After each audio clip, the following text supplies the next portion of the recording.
Les amis, bonjour, bienvenue sur Aki Télé, dans un lieu où nous étions venus il y a 3 ans, me semble-t-il, avec Yves Simone, le fameux guide de Bordeaux. Eh bien, on revient. Nous sommes au Café Le Français. On y est bien. Un endroit qui se trouve juste en face de la cathédrale, avec un Bordelais Parigot Bordelais, je ne sais Médocain pas aussi, trop. Médocain accessoirement. Ouais. Il a beaucoup de défauts finalement. Franz Maillard, bonjour Franz Maillard. C'est un coquin, monsieur Gamero. Oui, tout à fait. Bonjour monsieur Gamero et merci à vous et à Aki Télé de me recevoir, ça fait plaisir. Franz Maillard, qu'on a pu voir sur Plus belle la vie en 2021, dont la bande-annonce a choqué apparemment, puisque quand nous l'avons proposée, elle commence par un viol conjugal.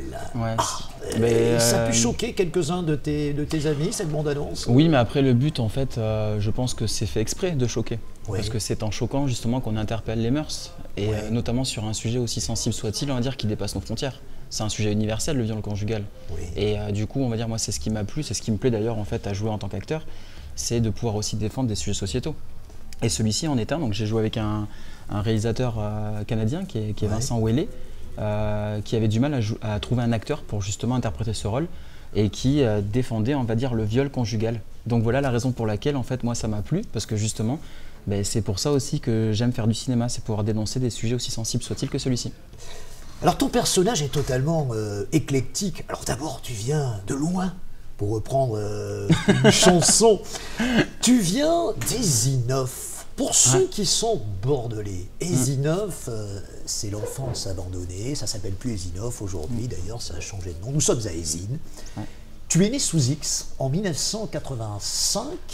Du côté de mon père, du côté du papa, tu connaissais ta mère biologique, tu as été adopté d'une certaine façon par une famille d'accueil. Enfin, j'étais placé en famille d'accueil. Il y a une différence vraiment entre le côté placement en famille d'accueil et adopté. Voilà. Donc tu vas vivre dans le Médoc, avec une famille aimante, tu le dis. C'est ça, à Cantenac, ouais. Ce qui va te révéler au grand public et qui va peut-être accentuer ta vocation, c'est une émission célèbre, Il y a que la vérité qui compte. Ouais, tu y apparais... Malgré moi, j'aurais pas pensé. Oui, tu y apparais en 2004, Bataille et Fontaine, qui reviennent d'ailleurs, me semble-t-il, je ne sais plus sur quelle chaîne depuis 2023. Sur C8 qui malheureusement va s'éteindre, mais ils sont en train de rebondir sur ces stars. Donc, bon, et donc, tu racontes ton histoire et chose incroyable, cette histoire est plébiscitée par 12 millions de personnes, au point qu'en 2023, on te rappelle, pour te mettre dans le best-of. Et là, qu'est-ce que tu racontes en 2004 et qu'est-ce que tu racontes de nouveau en 2023? Alors maintenant, je crois que ça a été vu par des millions de gens. Plus de 20 millions, 25 millions de gens, c'est impressionnant. En fait, ça a dépassé même les frontières, parce que j'ai des contacts de gens qui m'écrivent d'Haïti, du Canada, d'Israël, d'Afrique, de Belgique, Suisse. Enfin, c'est impressionnant en fait, comment en fait, ça a pu toucher les gens. J'ai des milliers de commentaires, qui m'ont énormément touché. Qu'est-ce qui a fait que tu as touché les gens? Je pense que c'est... Qu'est-ce que tu racontes? Je pense que en fait, ce qui a pu peut-être toucher, en fait, c'est il y a plein de subtilités, notamment en fait le fait d'inviter en fait ma mère d'accueil et de la remercier de m'avoir élevé. Donc je suis à l'armée à ce moment-là et je ne savais comment, on va dire, remercier ma mère d'accueil de m'avoir élevé. Et donc du coup, c'est vrai que je pense que j'ai voulu en fait lui rendre hommage en fait au cours de cette émission, là. Et puis je pense qu'il y a peut-être ma simplicité, ça fait bizarre parce que je me vois en fait 20 ans plus tard, donc quand j'avais 19 ans, donc il y a la simplicité de ce jeune homme, de son aisance, à la fois son côté touchant, et puis son humour en fait en bandoulière avec lui, donc qui fait que du coup je pense touche les gens. Elle est naturelle, parce qu'à 19 ans finalement t'as pas suivi des cours de comédie, rien. Non, c'est parce que en fait, je pense que j'ai grandi comme ça. Moi, j'ai toujours été amené à faire un petit peu le pitre, le clown, à faire les camarades, à faire les gens. Je pense que moi, j'ai toujours eu cette facilité, en tout cas assez déconcertante, qui a évolué avec le temps, où j'arrivais en fait à vaincre ma timidité. Et donc du coup, en fait, à passer outre, et par le biais du rire, je pense qu'Harry Potter ne nous en voudra pas, mais j'avais comme une sorte de cap d'invisibilité, de protection émotionnelle, qui m'empêchait, on va dire, je dirais, d'être facilement atteignable par ma sensibilité, voire même hypersensibilité qui s'est développée en fait au fur et à mesure des années. Et du coup, j'ai toujours eu l'envie, on va dire, de transmettre de belles émotions, de beaux moments de rire, de partage en fait avec mes copains. Et parce que pour moi, la vie en fait était magnifique. C'est un beau cadeau et je pense que c'est super de pouvoir partager des moments de rire, de joie avec mes copains. Donc pour moi, quand j'étais ado. Nous avons un point commun. Donc voilà. Celui des clubs de vacances. Puisque tu as commencé ta vie professionnelle dans les clubs de vacances. En Corse d'ailleurs, nous avons ce même point commun. Tout à fait. Moi aussi, c'était en Corse au Club Med, pour le citer. Ouais. Tu faisais rire les gens, mais le paradoxe, quand je regarde ton parcours, c'est qu'aujourd'hui, finalement, c'est dans des rôles un petit peu à contre-emploi que tu te révèles, et notamment dans ce rôle de flic ripou, raciste, qui n'aime pas les femmes, qui est terrible, quoi. Finalement, tu es à côté de Bauer, qui lui-même a un petit peu le même profil, et là, tu es complètement à contre-emploi. C'est quand même un paradoxe quand on regarde ton parcours. Oui, totalement, parce que c'est vrai qu'on me voyait plus faire du one-man show, humoriste, tu n'as pas fait dans ça. les clubs de vacances. Non, c'est quelque chose que j'aurais aimé, je pense peut-être faire au début, et puis après, je pense que peut-être après, rien n'est figé dans la vie. Je pense que du coup, il y a toujours moyen de faire des choses, mais et peut-être même raconter mon histoire en fait de cette manière-là. Non, mais ce qui est intéressant, c'est je pense que la vie en fait est magnifique parce on peut rire d'une situation où on est né sous X. Non, mais c'est surtout qu'en fait, ce qui est assez drôle et assez je dirais intéressant en fait par le fil de la vie, c'est qu'en fait elle nous amène et nous dirige vers des choses à laquelle on n'aurait pas pensé par le biais d'une succession, on va dire, de rencontres, d'opportunités et d'actions qui sont menées aussi pour pouvoir atteindre, pour certains, l'inatteignable. Pour moi, qui était mon rêve, qui m'a sauvé la vie quand je me suis retrouvé dehors à 21 ans. Et du coup, c'est vrai que je pense qu'en fait, au fur et à mesure en fait, des saisons, au gré des saisons, des semaines, des années, du coup, je pense que j'ai pu constituer ma palette émotionnelle de jeu d'acteur de cette manière-là, par justement en fait, la diversité des choses auxquelles j'ai juste été confronté, donc de diverses périples. Tu es en train de nous dire que les écoles de comédien, ça sert à rien, quoi. Il ne faut pas aller au cours Florent, parce que finalement, tu t'es fait ton personnage par ton enfance, mais ceux qui n'ont pas eu la chance ou la malchance, je ne sais pas trop, d'avoir la même enfance que la tienne, peuvent-ils pour autant devenir comédiens? Oui, bien sûr, mais après, je pense qu'il y a un cadre. En fait, il y a un cadre aussi en fait, que l'art dramatique permet aussi d'avoir. Je pense qu'il y a les bases gramaticales que j'ai pu aussi apprendre, qui sont toujours tout aussi intéressantes. Mais après, je pense on nous apprend des choses, mais il y a aussi en fait à nous de pouvoir entre guillemets presque désapprendre ce qui nous a été inculqué pour que justement on puisse façonner notre propre personnage, voire nos propres clowns si je puis dire, et de pouvoir après mettre notre touche à nous, notre personnalité, qui va nous permettre de pouvoir interpréter au meilleur du possible les divers personnages par leur psychologie, de leur parcours, etc. On va dire qui nous sont demandés sur divers scénarios. Quel conseil tu peux donner à un jeune comédien aujourd'hui? Toi qui as 39 ans, on ne l'a pas dit, la première émission, tu dit... Ah mais si, il faut le dire, on a dit qu'on dirait tout. Tu as fait l'émission de Bataille et Fontaine à 19 ans, mais ça c'était il y a 20 ans, tu as 39, dans quelques jours tu vas avoir 40 ans. Parce que non mais disons, mais si, je le dis, je vais le dire à monsieur Marmier. Le 9 mars, ce sera ton anniversaire, toute la France entière saura qu'il faut fêter tes 40 ans et tu viendrons ici au Français avec un gigantesque gâteau et Jean-Claude Marmier sortira du gâteau d'ailleurs. Toujours mes dents. Hein. Oui, tout à fait, tu les as, bon, je les ai plus tout à fait, mais c'est pas grave, c'est normal, c'est l'âge. 66, moi dans quelques jours, solide en passant. Mais toujours aussi beau gosse. Ah, c'est gentil, c'est gentil. Non, mais qu'est-ce que je pourrais donner comme... Oui, quel conseil, revenons à la question. On peut répéter la question. Mais je pense qu'en fait, il faut être soi-même. Ouais. Je pense qu'il faut pas, il faut mettre de côté tout ce qui est artificiel. Est-ce qu'il faut avoir de l'ego? Ça me le dit souvent, on me le reproche quelquefois. Je pense que l'ego, en fait, c'est tout ce qui pourrit en fait, l'être humain. Est-ce que c'est pas indispensable pour passer derrière une caméra? Non, il n'y a pas besoin, on va dire, d'avoir une question d'ego en fait. L'ego, on va dire, ça va vous pourrir tôt ou tard, on va dire, et ça pourrit, on va dire, même un travail d'équipe. Ouais, parce que quand s'aimer quand même un petit peu pour aimer les autres. Il n'y a pas besoin, on va dire, d'avoir un ego surdimensionné, on va dire, des narcissiques ou autres, etc. On va dire, pour pouvoir s'aimer, pour pouvoir en fait même d'autant plus aimer les autres. Je pense que même déjà, avant toute chose, il faut apprendre, on va dire, à s'aimer soi en toute simplicité. Et en fait, en apprenant en fait, à s'aimer soi en toute simplicité naturelle, je pense que du coup, on va dire, ça se reflète et ça, je dirais même au-delà de se refléter, on va dire, c'est ultra communicatif autour de soi. Je pense qu'en fait, il faut rester soi-même. Il ne faut pas, on va dire, et faire en sorte à ce que l'herbe soit plus verte que chez le voisin ou obtenir, on va dire, la plus belle voiture ou ceci ou cela pour pouvoir y arriver. Non, je pense qu'en fait, la vie en fait, que l'on mène en fait, est celle qu'on a envie de mener déjà tout simplement, sans être moralisateur. Mais c'est que je pense qu'il faut être vraiment soi, bien ancré dans ses pompes. Sourire à la vie, Voilà, moi j'ai toujours tendance à dire que quand on sourit à la vie finit toujours par nous sourire.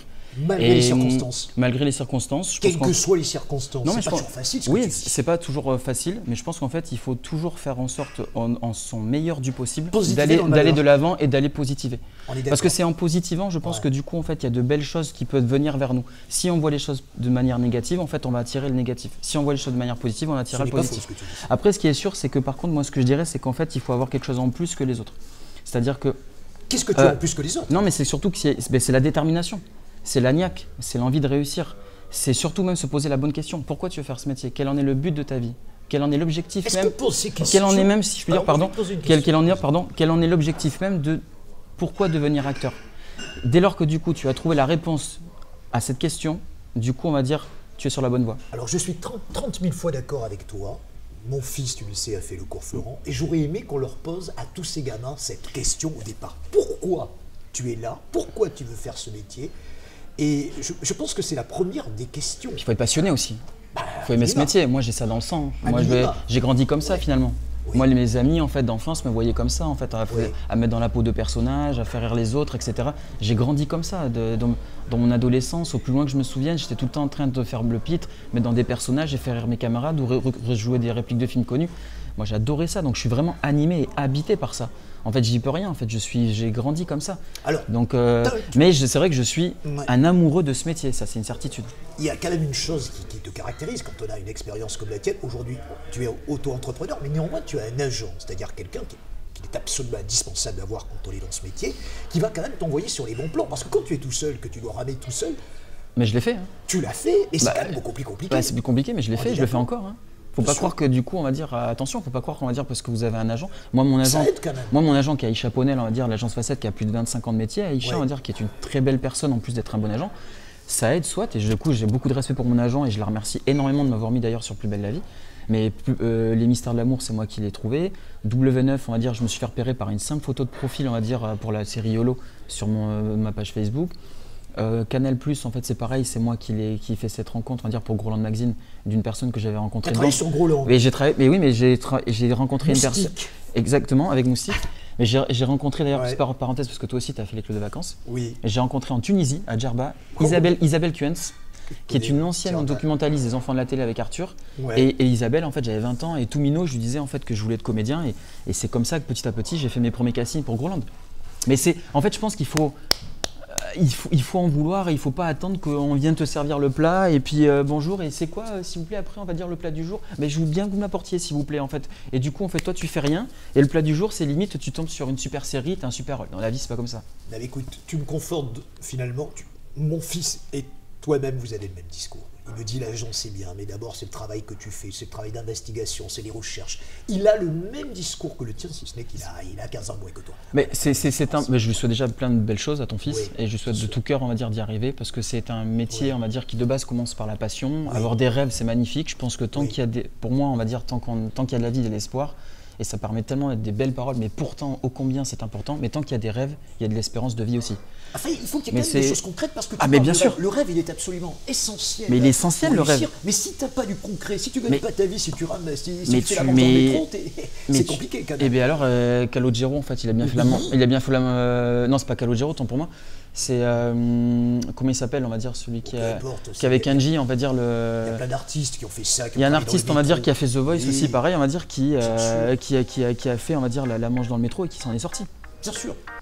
Si je m'endors, me réveillerez-vous comme si froid dehors, le ressentez-vous. Voilà, bon, tu vois, mais qu'est-ce qu'il a fait? Et bien, du coup, on va dire, il a. Ils vont dire mais comment ils n'ont pas trouvé le nom de cet artiste? Non mais c'est parce que en fait nom d'origine italienne. Non mais non mais même au-delà de ça, c'est que je pense qu'en fait il faut croire en fait en soi plus que jamais. Ouais. Et de se dire que tu peux y arriver. Il faut déjà on va dire limite percevoir on va dire presque la ligne d'arrivée. Et toucher presque, on va dire, ton objectif. En fait, il faut que tu le sentes, que tu le vois, il faut que tu écoutes cette voix intérieure qui te dit vraiment plus que tout, et je pense que c'est la voix de l'âme, en fait, vraiment, qui te dit que tu peux y arriver, on va dire, tu peux t'en sortir. Et que tu vas t'en sortir et que tu vas y arriver, tout simplement. Et moi, j'ai toujours, en fait, été très intuitif et un instinctif aussi. Et j'ai toujours cru en cette voie et j'ai toujours, on va dire, trouvé un équilibre de vie en faisant des petits boulots en fait à côté pour pouvoir en fait faire ma passion en fait parallèlement. J'ai toujours en fait essayé de faire les choses intelligemment. Et mine de rien, je pense que c'est important de faire ça d'ailleurs parce qu'on ne va pas comme ça, on va dire, trouver un CDI en tant que comédien, etc. Même si j'ai eu la chance de travailler au Train Bleu pendant 4 ans. En tant que c'est un resto à la gare Saint-Lazare, c'est ça? Non, gare de Lyon. Gare de Lyon, pardon. Mais Oui. c'est en fait c'est un musée-restaurant Oui. qui est une belle pépite du patrimoine français qui a 124 ans d'âge, sauvé la démolition en fait je dirais en 66 et classé monument historique en 72. Moi, j'ai adoré raconter cette magnifique histoire du patrimoine français et c'est vrai que j'ai eu ce contrat qui m'a permis en tant qu'orateur de pouvoir vraiment travailler pendant 4 ans. Mais par contre, il faut que tu trouves un équilibre de vie en fait, pour y arriver. Qu'est-ce que tu faisais au Train Bleu? Qu'est-ce que tu faisais exactement? Au Train Bleu, en fait, j'étais un orateur. En fait, mais qu'est-ce qu'un orateur? Donc un présentateur. Quelle différence entre l'orateur et le présentateur? Je connais mieux, je vais vous le dire. Un orateur, en fait, c'est ni plus ni moins en fait, une personne. Donc c'est donc comédien en fait, qui raconte en fait l'histoire en fait du lieu dans lequel il est. Donc c'était vraiment, j'arrivais, mesdames et messieurs, t'étais le passe-plat. Bienvenue à bord de l'histoire et bienvenue au Train Bleu. Tu vois, c'était waouh. Tu racontais, tu étais présentateur, mais évidemment, en fait, une forme un peu différente. Tu prends, on va dire, toutes les informations du lieu et tu habilles ta trame narrative et tu fais vivre le lieu, on va dire, l'âme même de Paris, si je puis dire. T'as une part d'impro ou alors t'as un scénario? Ah, il y a une petite part d'impro et puis j'écrivais mes textes. C'est-à-dire, je reprenais, on va dire, les informations. On va dire. Le but, c'est pas de raconter une histoire pour raconter un truc. Tu prends une info comme ça, puis tu la mets comme ci, tu la mets comme ça. Non, il faut la faire vivre cette histoire. Il faut la faire vivre, il faut la faire vibrer et il faut sensibiliser les gens sur ce que tu es en train de raconter et surtout si le propre même du comédien, si déjà tu n'es pas convaincu de ce que tu dis, tu ne convaincras pas beaucoup de gens. C'est hyper important. Et puis il y a une d'avoir foi en ton personnage. Essentielle que nous avons oublié là-dedans, ça s'appelle le talent. Tu sais ce que disait Sarah Bernard, une de ses actrices, qui disait « Je n'ai jamais eu avant de monter sur scène ». Et elle lui disait « Ça viendra quand vous aurez du talent ». Parce que le talent, c'est essentiel quand on est comédien, on est bien d'accord. Si on ne l'a pas, tout ce que tu dis, c'est extraordinaire, ça sera écouté sans doute, je l'espère, par des milliers de gens. Mais si on n'a pas le talent, on ne peut pas faire ce métier, on peut apprendre, on peut progresser, mais on n'aura pas cette fibre, on n'aura pas cette inspiration qui vient avec le talent. Qu'en penses-tu? En fait, je pense que c'est un facteur de tout. Je suis d'accord sur ce que tu dis, je pense que c'est un facteur de tout. Il y a le talent, mais il y a aussi le travail. Oui, il y a les deux. Alors on dit il y a la part de chance, mais la part de chance… que tu vas provoquer. Mais la chance, tu la provoques. Parce que moi, quand on me dit « Ouais, t'as de la chance, t'as joué ceci, ou t'as fait ceci, t'as fait cela », oui, bon, enfin, bon, t'es gentil, mais bon, et tous autant que nous sommes, hein, je suis pas le seul, hein, il y en a plein qui font une carrière encore même plus élogieuse que moi. Il y en a la plupart, bien sûr, c'est une question de rencontre. Des fois, le cousin a un tel ou le pote a un tel, mais bien souvent aussi, il y a quand même beaucoup de personnes où c'est le travail, c'est provoquer sa chance, c'est travailler dur, c'est d'avoir du talent, bien sûr, mais c'est surtout aussi travailler, je dirais même, constamment, en fait, continuellement, en fait, être dans l'action pour provoquer, on va dire aussi les opportunités, les rencontres, et je dirais aussi de travailler pour pouvoir après être prêt et fin prêt, on va dire, pour pouvoir répondre à certains rôles qui des fois sont quand même peuvent être assez conséquents et que tu dois interpréter sur divers types de séries ou cinéma ou court-métrage ou long-métrage, téléfilm, etc. Et surtout, on ne te mettra pas, on va dire, au casse-pipe en fait avec un acteur, en fait une actrice qui va te bouffer. On va dire si tu n'es pas un minimum suffisamment en fait armé, en fait on va pas te lâcher comme ça, on va dire dans l'arène si c'est pour que du coup tu te gamelles en fait. Donc il faut quand même que tu sois quand même bien structuré, on va dire quand même avoir des bonnes bases pour pouvoir en fait faire face à certains en fait types de personnages qui ont déjà en fait une bouteille en fait suffisamment bien avancée. Deux réflexions.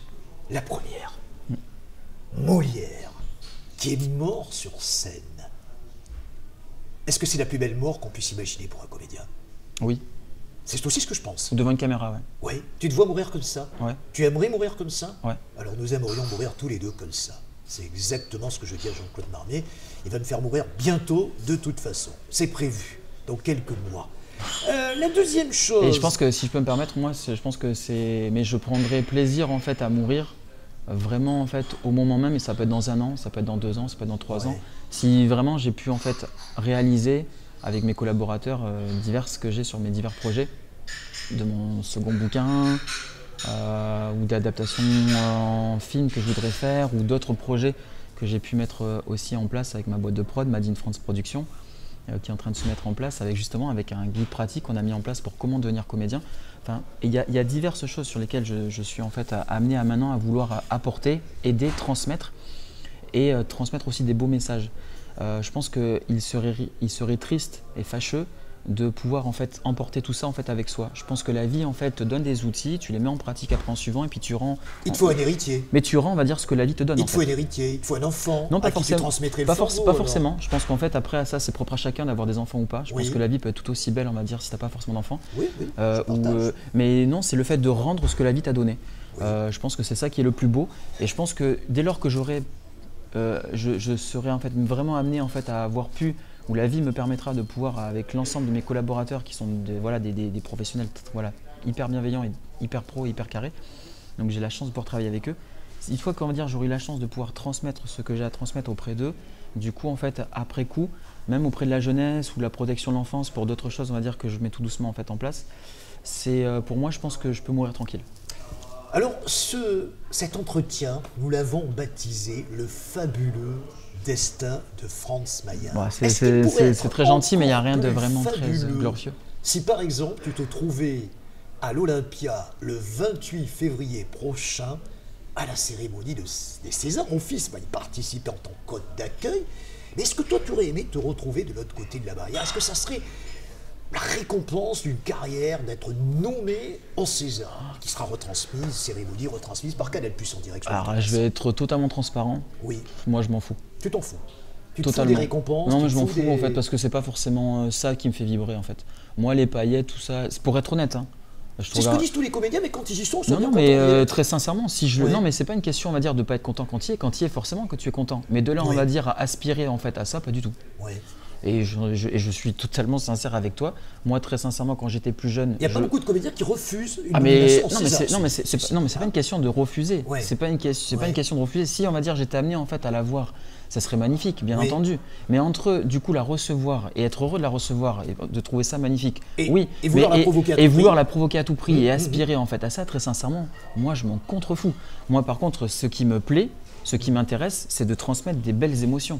C'est de transmettre à travers les divers projets artistiques que je fais, c'est de transmettre en fait un message. C'est de transmettre, enfin c'est de partager, on va dire, des histoires, des choses qui vont te toucher en fait au plus profond de ton être, qui vont te poser dans la réflexion, qui vont te questionner, qui vont t'aider, on va dire, peut-être à avancer sur ton cheminement de vie. Moi, c'est sur les projets, on va dire, artistiques que je fais, littéraires ou autres, en coécriture ou pas.